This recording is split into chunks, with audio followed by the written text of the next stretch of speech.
Hello everyone, मेरा नाम है पावन जटोर। फर्स्ट ऑफ ऑल आपको, आपके पूरे परिवार को नववर्ष की हार्दिक शुभकामनाएं। मैं दुआ करती हूँ ऊपर वाले से कि जो भी गोल आपने सेट किए हैं 2023 के लिए वो 100% पूरे हो और आप हमेशा हेल्दी रहे, वेल्दी रहे, हैप्पी रहे। ये मेरी अफर्मेशन है। मैं हमेशा पॉजिटिव चीज़ें लिखती हूँ और आपको भी अपनी एक डायरी सेट करनी चाहिए। वहाँ पे लिखना चाहिए जो भी आप चाहते हैं लाइफ में, वो आप लिखो। और लिखने में बहुत पावर है और मैंने कई बार ऑब्जर्व किया है अपनी लाइफ में। मैं हमेशा लिखती रहती हूँ। मेरी 3 से 4 डायरियाँ लग जाती है एक साल में और मैं कुछ ना कुछ उस पर लिखती रहती हूँ जो मुझे चाहिए, या जो अफर्मेशन। जरूरी नहीं होता है कि अफर्मेशन के लिए आपको यूट्यूब पे जाना है, किसी का देखना है। जो अफर्मेशन आप चाहते हो, खुद की अफर्मेशन क्रिएट करो। आप 6, 7, 8, 9, 10 जैसे भी अफर्मेशन है आप खुद की तैयार करो, लिखो और उसको रोज लिखो। रोज उसको दोहराओ। जब आप सुबह उठते हो तो आपकी जुबान पे वो होना चाहिए।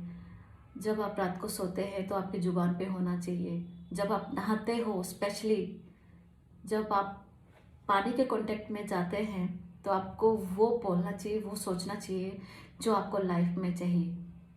तो जो भी आप अफर्मेशन लिखते हैं, तो जब भी आप पानी के कांटेक्ट में जाते हैं तो उस टाइम पे वो अफर्मेशन बोलो। आपके लाइफ में चमत्कार होने शुरू हो जाएंगे। और ये मैंने खुद की लाइफ में देखा है।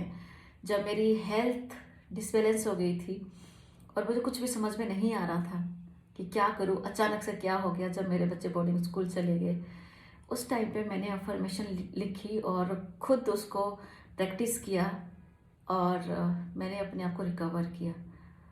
तो आपके साथ जो भी इस टाइम पे प्रॉब्लम चल रही है, बस अफर्मेशन लिखो और उसको बार बार बोलना शुरू करो। हमेशा पॉजिटिव रहो। और मुझे पता है कि लेडीज़ की लाइफ में हमेशा कुछ ना कुछ चीज़ें अप डाउन होती रहती हैं। उनके हॉर्मोन्स डिसबैलेंस होते रहते हैं। उनको गुस्सा भी आता है, प्यार भी आता है, पर उनको संभालने वाला बहुत कम, बहुत रेयर होता है कि वो उसको समझ पाए कि यस, इसके पीरियड आ रहे हो गए तो ये चिड़चिड़ी हो गई होगी, या इसके हॉर्मोन्स डिसबैलेंस हो रहे होंगे तो इसको इसीलिए चिड़चिड़ापन हो रहा होगा। तो इस टाइम पे हम लोग समझ जाते हैं। बहुत लोग समझते हैं, बहुत लोग नहीं समझते हैं। तो मैं उन सभी लोगों को यही बोलना चाहूँगी कि नए साल में एक और रेजोल्यूशन ले सकते हैं। जितने भी जेंट्स हैं, अपनी वाइफ को समझना शुरू करें। आपको पता है कि जब एक इंसान मरता है तो उसको 10 डेसिमल का दर्द होता है, और जब एक औरत माँ बनती है तो उसको 12 डेसिमल का दर्द होता है। तो सोचो, उस वो जो प्रॉब्लम है वो आदमी कभी समझ ही नहीं सकता है। वो वही औरत समझ सकती है जिसने बच्चे को जन्म दिया है, और आदमी भी वही समझ सकता है जिसने वो दर्द देखा है। जब माँ एक बच्चे को जन्म देती हैं और उसका पति अगर उसके साथ में खड़ा है, वो किस तरीके से रोती है, किस तरीके से चिल्लाती है। वो ऊपर वाले से यही दुआ करती है कि मैं बेशक मर जाऊं, लेकिन जो मेरे अंदर जान पल रही है वो बच जाए। ये भगवान मुझे उठा ले और ये बच्चे को बचा ले, क्योंकि वो दर्द जो है ना वो सहन नहीं होता है। लेकिन फिर भी जन्म देती हैं, उसको पालती हैं, पोसती हैं, बड़ा करती हैं। इसीलिए हमारे जो माँ बाप हैं हमसे बहुत प्यार करते हैं। उनका गुस्सा जायज़ है हमारे ऊपर, वो गुस्सा भी कर सकते हैं। बच्चे माँ बाप पे गुस्सा करे तो चलता है, और अगर माँ बाप बच्चों पे गुस्सा करे तो बच्चों को लगता है कि माँ बाप ने हम पे गुस्सा कर दिया। बस मेरा यही रहता है कि जेंट्स थोड़ी सी तारीफ करना शुरू कर दे अपने वाइफ की।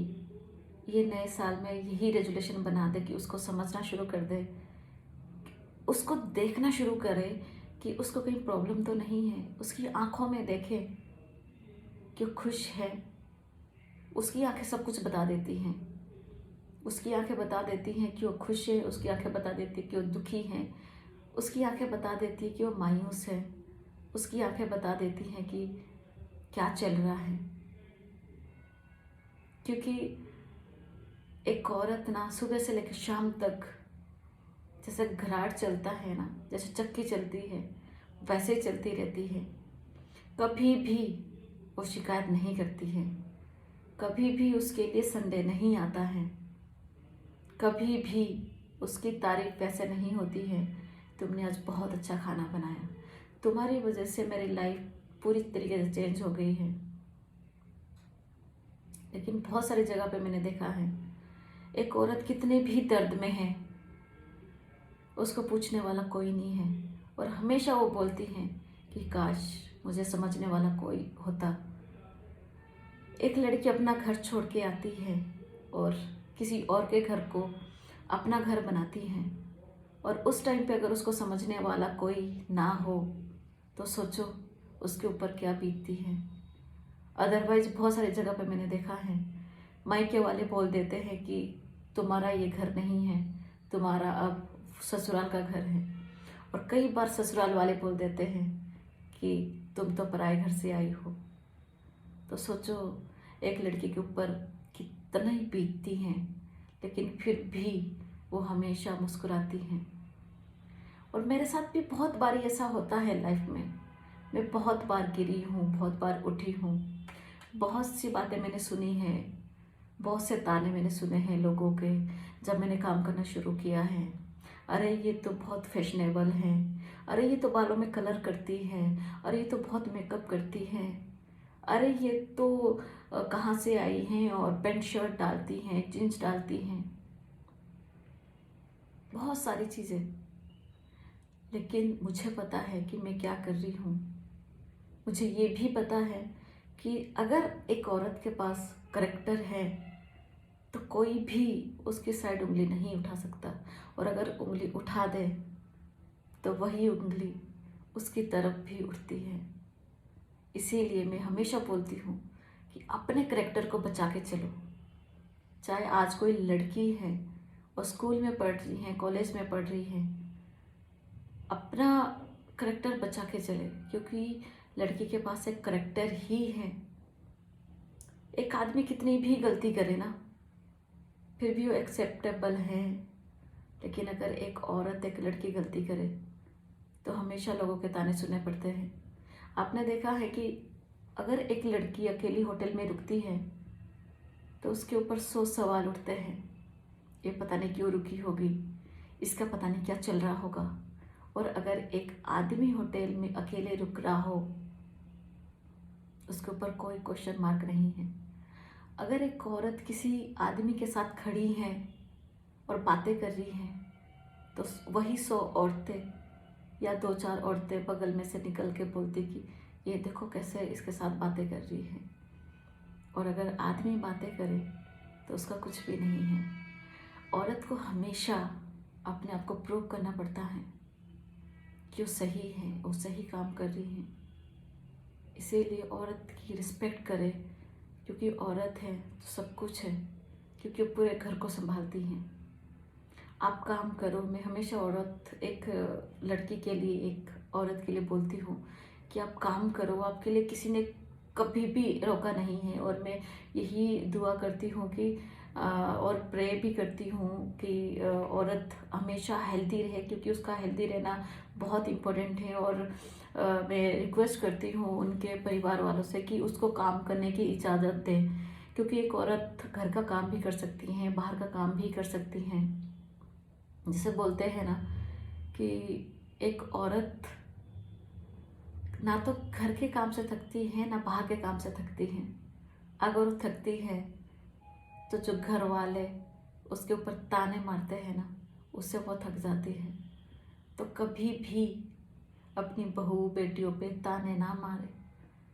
अपनी बीबी पे, अपनी माँ के लिए वो बहुत नाजुक होती है, उनको सिर्फ प्यार की ज़रूरत है, रिस्पेक्ट की ज़रूरत है।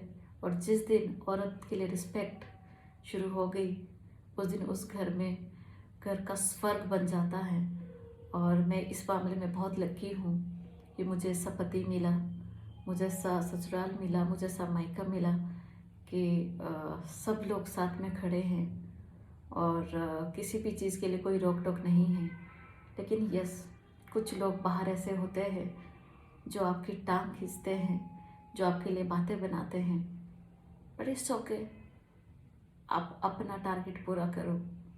जो आपने अपने लिए गोल सेट किया है वो आप पूरा करो। और मुझे भी 2023 में मेरे बहुत सारे गोल हैं, मैंने बहुत सारे ड्रीम अपने लिखे हैं, वो मुझे पूरे करने हैं। और मैं बहुत लकी मानती हूँ अपने आप को कि मैं हेल्दी हूँ, वेल्दी हूँ, हैप्पी हूँ। और अभी बहुत सारे लोगों की ज़िंदगी बदलनी है, बहुत सारे लेडीज़ को ये बताना है कि आप बहुत कुछ कर सकते हो। उठो, जहाँ भी आप हैं आप वहाँ से काम शुरू कर सकते हैं। बहुत सारे साधन हैं आज के टाइम पे पैसा कमाने के लिए, बस आपका चांस है, आपको उठना है। कोई भी आपको उठाने नहीं आएगा, कोई भी आपको मोटिवेट करने नहीं आएगा। आपको खुद को मोटिवेट करना है और खुद का पैसा कमाना है, इंडिपेंडेंट बनना है। 2023 में कुछ अपना करके दिखाना है, बस कुछ अपना करके दिखाना है। Thank you so much. Happy new year.